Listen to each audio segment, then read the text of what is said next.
All right, in today's lesson, we're going to look at how we can get our render ready for a final render or get our scene set up for a final render, get it prepared, figure out, certain AOVs we'll need and whatnot. We'll set up our AOVs. We'll do a quick test render. We'll figure out which of our AOVs are generating grain or giving us a noisy render, so we can figure out which AOVs we need to denoise. And then we'll also set up our AOVs. Now, AOVs are basically a way to break up your render into different components like specularity and reflectivity and emission, transmission, uh, in a way where you can edit them after you've rendered, in a non-destructive way. So say you've rendered a scene and you want to change the color of something or bump up the specularity of something. With AOVs, you can do that really easily without needing to completely re-render your entire scene. So that's what we'll go over first. Um, Actually, first, let's look at some render settings here. Just kind of briefly go over some render settings, how to sort of prepare our scene, set everything right. We want our image format to be EXR. By default, your compression is set to zip. I prefer not having any compression on a still image. On a rendered sequence, I'll definitely use compression. Nothing here really needs to be changed unless you're using the Arnold denoiser, which is noise, Noice. In that case, you'll need to merge your AOVs. We're going to be using the optics render or the optics denoiser, which is a little bit less accurate. It gives you a little bit of a weaker result, so to speak, but it's also easier to use. It's less prone to failure. The noise denoiser is really nice and it works, but it does become a little bit of a headache and it's very CPU intensive. So if you have time to learn the noise render and get that figured out, I highly recommend it. I would generally use this on my personal renders because I take the time to try to figure out I'm doing everything correctly. But just for ease of use, we're going to be using the optics render or the optics denoiser in this case. So for the optics denoiser, we want to leave merge AOVs turned off. To start our first render here, we're going to render it at a pretty low resolution. HD 540 is fine. So that's everything for the common tab. Looking at the Arnold renderer, I also have this fairly low because again, we're just doing a test render to begin with to see what AOVs we need and see which one of our AOVs need to be denoised. So for now, we're going to leave this pretty low, and then we'll go in and bump these settings up whenever it's time to render. Now, what your final settings here are going to be is completely up to you. It depends on the speed of your computer and how long you're willing to wait for a render. So I'm estimating my final render here for this thing probably taking 5 or 6 hours. But I have a pretty decent CPU. I have a Intel i9 9900K, I think.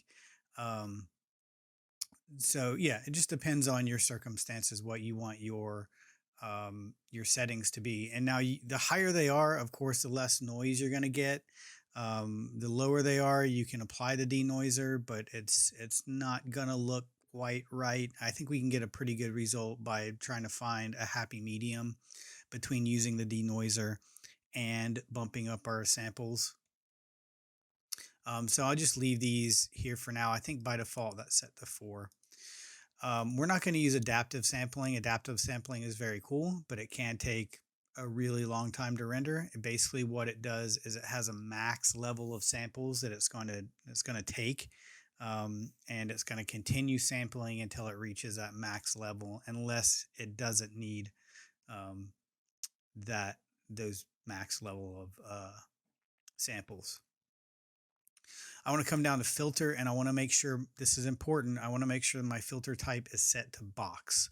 Now, if you're rendering a animation, a sequence, you may want to set this to Gaussian. But for our case, we're rendering a still image. We'll get nice, crisp details with this set to a box filter.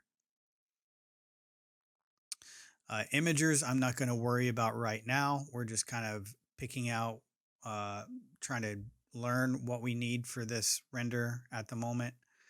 So everything else I'm going to leave as it is.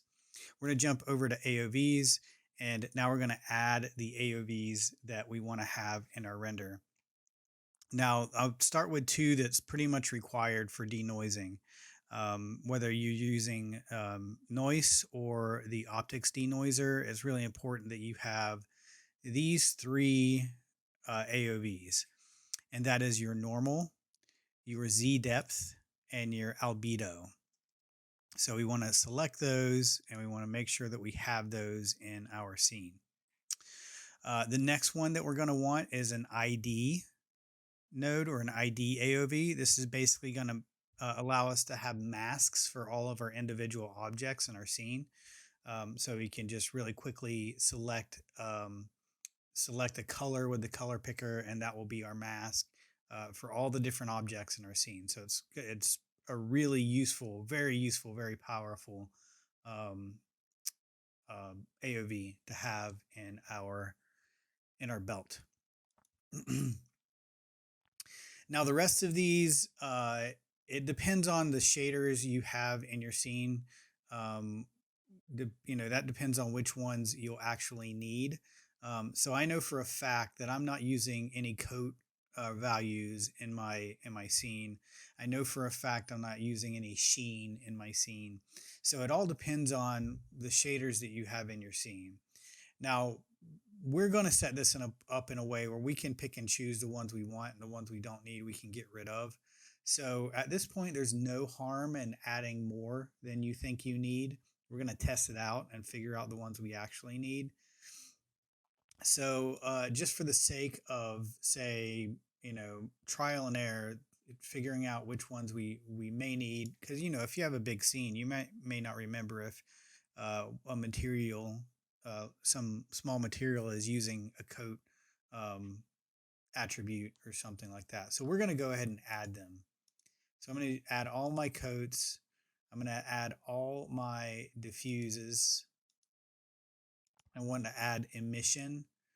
I don't need direct or indirect. I don't need, we could do ray count just to kind of see what that looks like. I kind of like seeing what CPU time looks like. This is a very useful one for just troubleshooting a scene. You can add this one, and the areas that are taking a lot of CPU time to render will be brighter, obviously. So this is just a really good AOV to have for troubleshooting purposes. So we'll go ahead and add that. I'm going to add all of my sheens, all of my speculars, all of my subsurface scatterings. Again, I don't know if I'm going to need all of these or not, but at this point, I'm just going to add them to see if I need them. Better to have them and not need them at this point. So I'm not going to use my crypto mats, my ID mat, my ID material. That's basically serving the purpose of that. Let's go ahead and throw in RGBA AOV in there. And I think that for the most part is all we're really going to need at this point. Yeah, so I think that's good for now. And again, we're going to get rid of a lot of these because there's a lot of these that we're not going to need. So with that said and done, the next thing I'm going to do is open up my my render view here. And when this starts rendering, we'll be able to see all of our individual AOVs right here. And yeah, so then we can just kind of get rid of the ones we don't need. I'll talk about the imagers a little bit once we move forward. But for now, all we're going to do is hit render and see how this goes. Again, I have this set at pretty low values, so it should render in under 10-ish minutes. You know, we're rendering at HD 540, which is pretty small image, and we have our um, sampling set very low. So this is going to be a very grainy image, a very low resolution image. It's not going to be clear and smooth and all that stuff, but that's the purpose. We want to render that at very low settings to figure out what we need to change, what we need, what we don't need, and so on.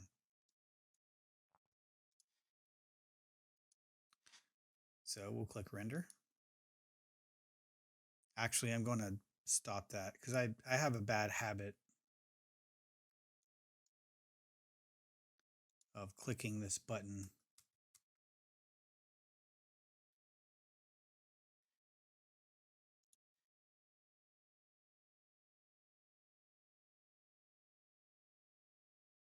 There we go. Yeah, I have a bad habit of clicking this IPR render button instead of this refresh render button. This is bad because, well, it's not always bad. Sometimes you want this. IPR stands for interactive preview render. So basically, as you're like rotating your camera around, it will update the render, which is great if I'm sort of tweaking shaders and things like that, trying to find a good angle for my camera. But in this case, I really don't want to accidentally restart the render. So I don't want to use that IPR render. I want to use this refresh render button instead. So I'm going to hit that.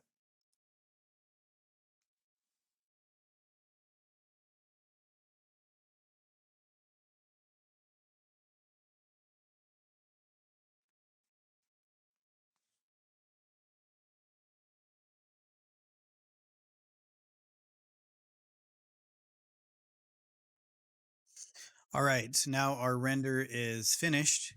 So what we want to do next is look at all of our different AOVs and kind of see which ones that we don't need first of all. So let me go ahead and open up my render settings here, my render setting tab.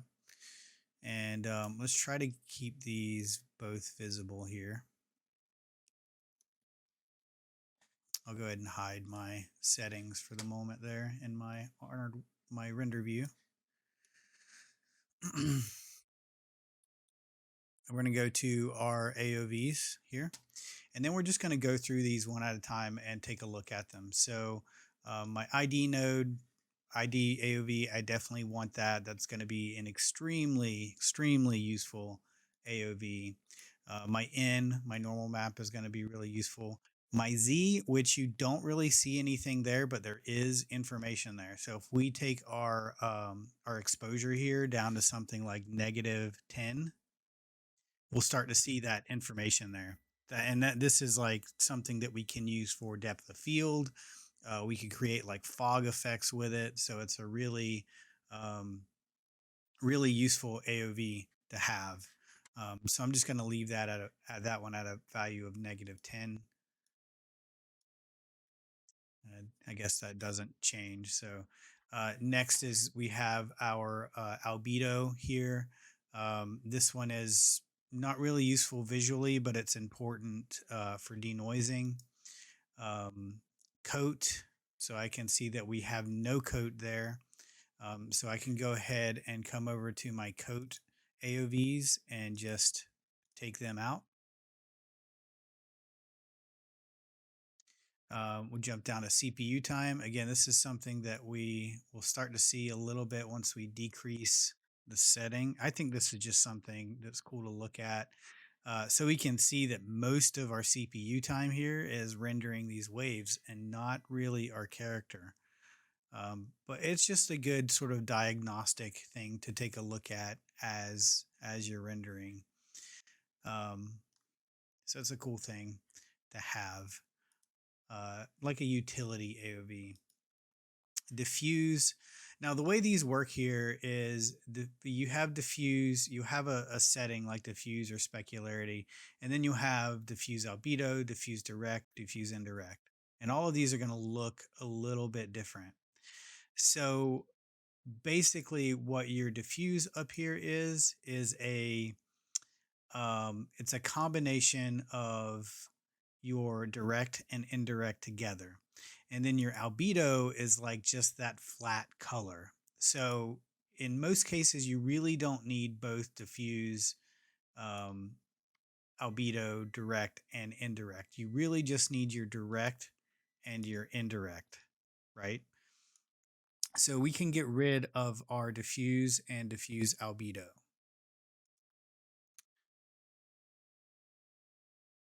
Again, because our diffuse is a combination of indirect and direct, and then our diffuse albedo is just that flat color. So there's our emission. I'm taking note here how grainy this emission is. So this is probably one of the AOVs that I'll need to denoise. We can look at our sheen. There's no sheen in my scene. Didn't even mean that to rhyme. So we can remove the sheens. We can look at specular. Especially, I really like to look at the specular, that sheen, specular direct. I think this is a really cool pass, and sometimes you can. I like to use this in the final render to add like a little extra flair to things as well. There's specular indirect. That's another one that's looking really grainy that I'll probably need to use a denoiser on. So again, I'm not going to need specular and I'm not going to need specular albedo, again, because those are just the flat colors. So I can come down here and remove those, but I want to keep the direct and indirect. We'll look at our subsurface scattering. I see no subsurface scattering there, so we can remove those. We'll look at our transmission. There's no transmission, meaning I have no glass or no liquid or anything like that in my scene. So I'll go ahead and remove my transmissions. Then we'll jump down and look at volume. So I do have a volume there, but let's look and see, there's volume Z. I don't see any volume Z. Volume albedo, again, we're not going to need that. That's just a flat color. Volume direct and volume indirect. There's no volume indirect, and volume opacity. So really, I just need volume direct because volume, again, it's combination between the direct and indirect. And since there is no indirect, all we need here is volume direct. So I'm going to come down and remove all of those volumes except for volume direct.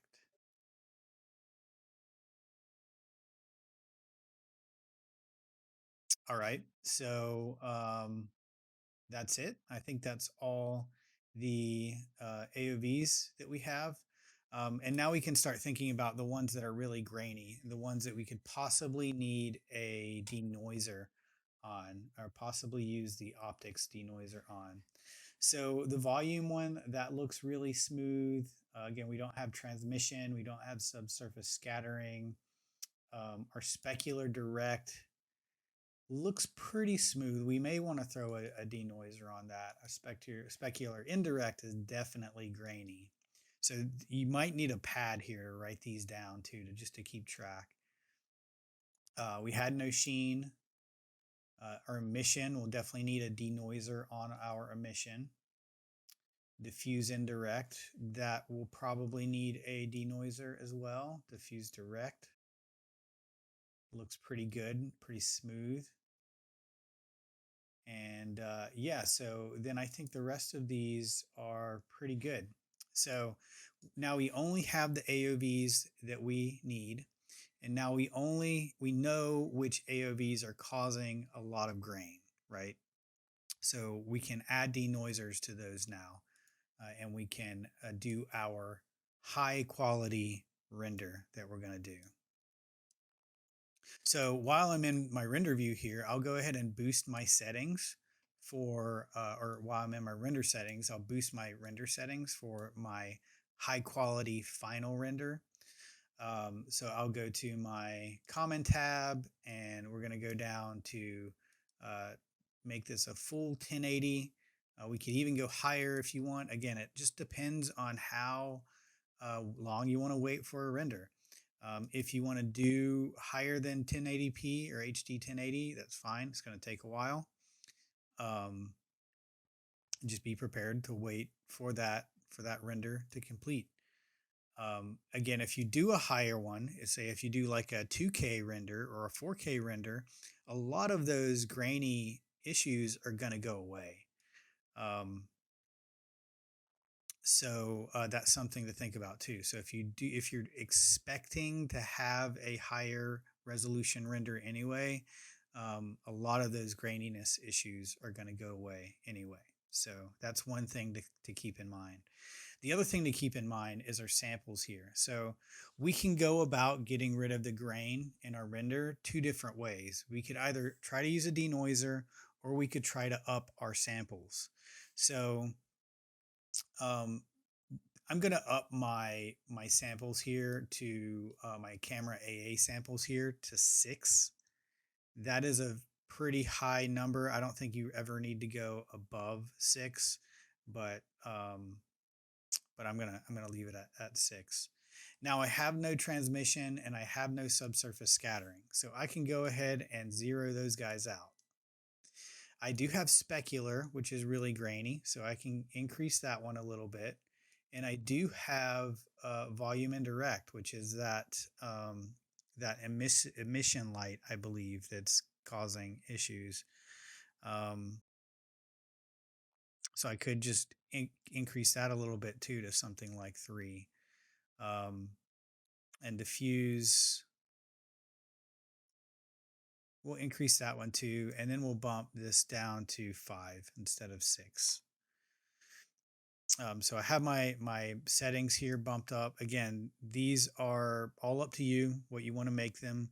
The higher they are, and remember, this is a multiplier of this. So this means that there's going to be 15 samples for diffuse, 15 samples for specular, and 15 samples for volume indirect. So this is going to multiply whatever this value is. Take a look at your render, your AOVs, see which ones are grainy, see which ones you may need to add either a denoiser to or add more samples to. Okay, so that's all set up. The next thing we're going to do is go back to our render view here. We're going to open our samples here, and we're going to add some imagers um, for our denoisers. So I'm going to zoom out a little bit there first. So we're going to add our optics denoisers. I'm not really concerned about these other imagers. They are really cool if you want to mess around with them, especially the light mixer. You can basically edit the lights in your scene, change the color of them, intensity, things like that after your scene is rendered. But right now I'm just concerned with denoising things. So I'm going to use the optics denoiser. I'm going to choose which layer I want to denoise. So in this first case, we're going to denoise the, I think it was the diffuse indirect, emission, and specular indirect. Those are the ones that we wanted to denoise. So I'm going to start with diffuse indirect. I'm going to add that one. As output suffix, I'm going to do underscore denoised. That way we'll get our original AOV that's not denoised, and we'll get a denoised version of that AOV. So if for some reason we may want that original grain back in there, we're not losing it. If we don't give this output suffix, it's just going to overwrite our current indirect diffuse AOV, and we don't really want that. Other settings, I'm going to leave the same. Now, it is important that we set that box filter to begin with, because your optics denoiser does want a box filter. I'm going to add another one. And for this one, we're going to denoise the emission. And again, I'm going to do underscore denoised.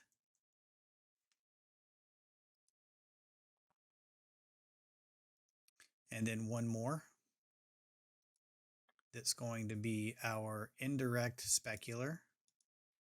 And again, we're going to do underscore denoised. Now, when I click render on this, you will be able to click through your AOVs here and look at the results that we're getting, but you're not going to see, you'll see these in there, you'll see these in the list, but they'll just show up as black because this is a post process. This isn't going to take effect until after our render is done. So I just canceled it out really quick because I noticed a little issue as it started rendering, and that's that our waves back here, my waves back here aren't coming out as blue. And I looked at my volume direct and it's just blank. So I think we should just go ahead and add the volume AOV really quick. I just want to make sure that I get this right.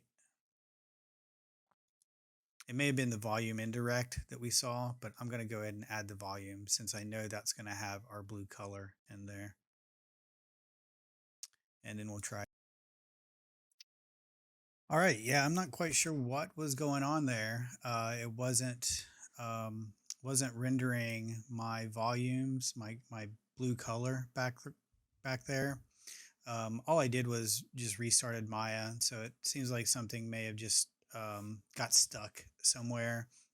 But it is an important thing to note that when you hit render, you should at least stick around for a little while before you walk away, just to make sure that everything's looking pretty good. So just to do a quick double check, my ID, my normal, my Z depth, I'm sure is fine.